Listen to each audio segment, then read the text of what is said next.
Welcome to the Aerial Work Platforms Training Module.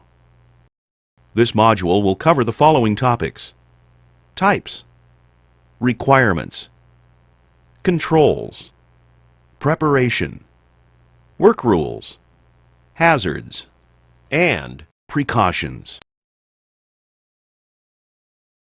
Aerial work platforms provide a temporary workspace as an alternative to ladders or scaffolding. They can be used to perform inspection, maintenance, or repairs. The main parts of an aerial work platform are the chassis or base, the supporting boom, and the platform or basket itself. The chassis is a self-propelled base that provides support and stabilization to the whole piece of equipment. The boom is the arm or support that maneuvers the platform into place.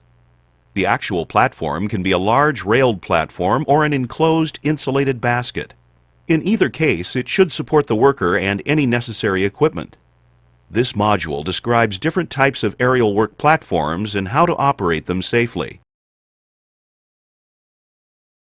There are several types of aerial work platforms. Extensible boom platforms are aerial devices, excluding ladders, with a telescopic boom. Aerial ladders are aerial devices consisting of a single or multiple section extension ladder. Articulating boom platforms are aerial devices with two or more hinged boom sections. Vertical towers are aerial devices designed to elevate a platform primarily on a vertical axis. Each type of platform has unique safety concerns. Because of the potentially hazardous nature of elevated work platforms, the Occupational Safety and Health Administration, or OSHA, has placed requirements on the construction and operation of this equipment. The platform itself must have guardrails, intermediate rails, and toe boards on all open sides or be fully enclosed up to a height of 42 inches. There must be guards that protect workers from contact with the boom or elevating machinery. Signs or labels must be posted that clearly indicate the safe working load limit and also the safe operable wind speed limit. The powered controls for aerial work platforms also have requirements. The boom platforms must have upper and lower controls, one on the platform and one on the chassis or base. The lower controls must be able to override the upper controls. However, the lower controls may only be used with permission from the person in the boom, or in certain emergency situations. Both sets of controls must be clearly marked and easily reached. Before work on an aerial platform is started, there are certain precautions that must be taken. Before a project begins, proper training, load limits, wind speed limits, and environmental conditions should all be considered. Before moving the aerial platform, ensure that the boom or platform is secured in its travel position and released when the equipment arrives at its destination. Outriggers should be fully extended on a solid surface that is capable of supporting the weight of the work platform, the employee, and his or her equipment.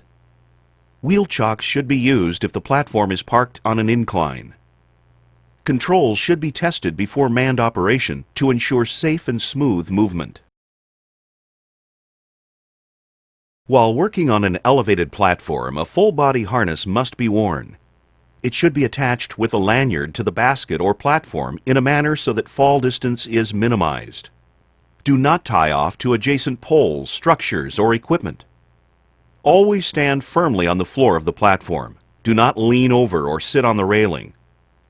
If there is a need to lean or reach, the platform's position should be adjusted to allow a comfortable and safe working position. From below the elevated platform, do not move an occupied boom unless the equipment is specifically designed for this, and the person in the basket has given permission to do so. Employees not involved in the project should not enter the work area around an aerial work platform. To avoid being hit by falling objects or equipment, no one should go beneath an elevated platform.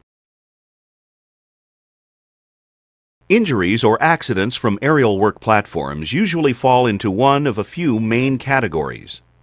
The main accidents are overturning, falling, collision, or electrical shock. Overturning. There are several situations that can cause an aerial work platform to overturn, such as too much weight in the basket, unstable ground conditions, improper outrigger setup, or overextension. Falling. Falling from an aerial work platform can cause serious injury or can even be fatal. Falls can be caused by inattentiveness, reaching over safe limits, or tripping. Collision. While operating the boom, collisions can occur with other employees, adjacent structures, nearby buildings, or power lines. Collisions can occur due to inattentiveness, lack of training, or equipment malfunction. Electrical shock. Shocks can occur as a result of contact with power lines, a short circuit, or damaged equipment. Shocks can cause burns, falls, or even death.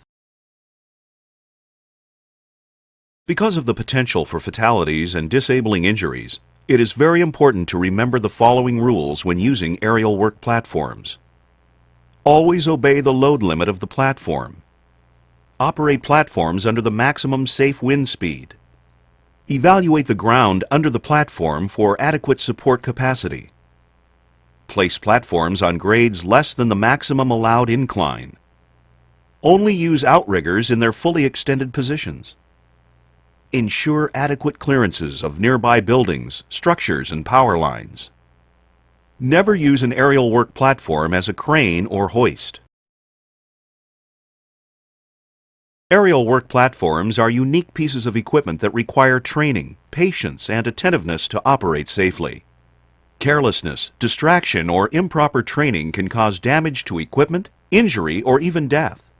Used properly, aerial work platforms are a very effective and safe equipment choice.